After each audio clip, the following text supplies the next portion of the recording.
Hey, so I just wanted to touch base and talk a little bit about something. It may sound political, but I want to be very clear. This is not a political. This isn't Democrat. This isn't Republican. This is a business comment, but you got to think through your own Democrat or Republican lens, okay? Hopefully that's clear.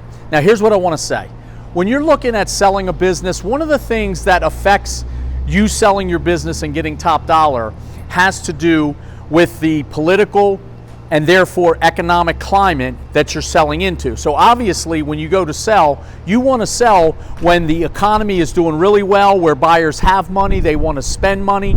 And so you got to ask yourself the question, is now that time? How will it be in 2 or 3 years? How will it be in 5 years? Depending on what your exit strategy is and the time that you're thinking about selling, you need to look at the political landscape and factor that into your decision based on your own political bias. And let me just give you one example. Like for instance, in the whole recycling industry, the tariffs that have been placed on China have had a devastating effect on the recycling industry. And so it's become very, very depressed in this time. Now, at some point in time, that tariff situation probably will get worked out and the recycling business will come back up.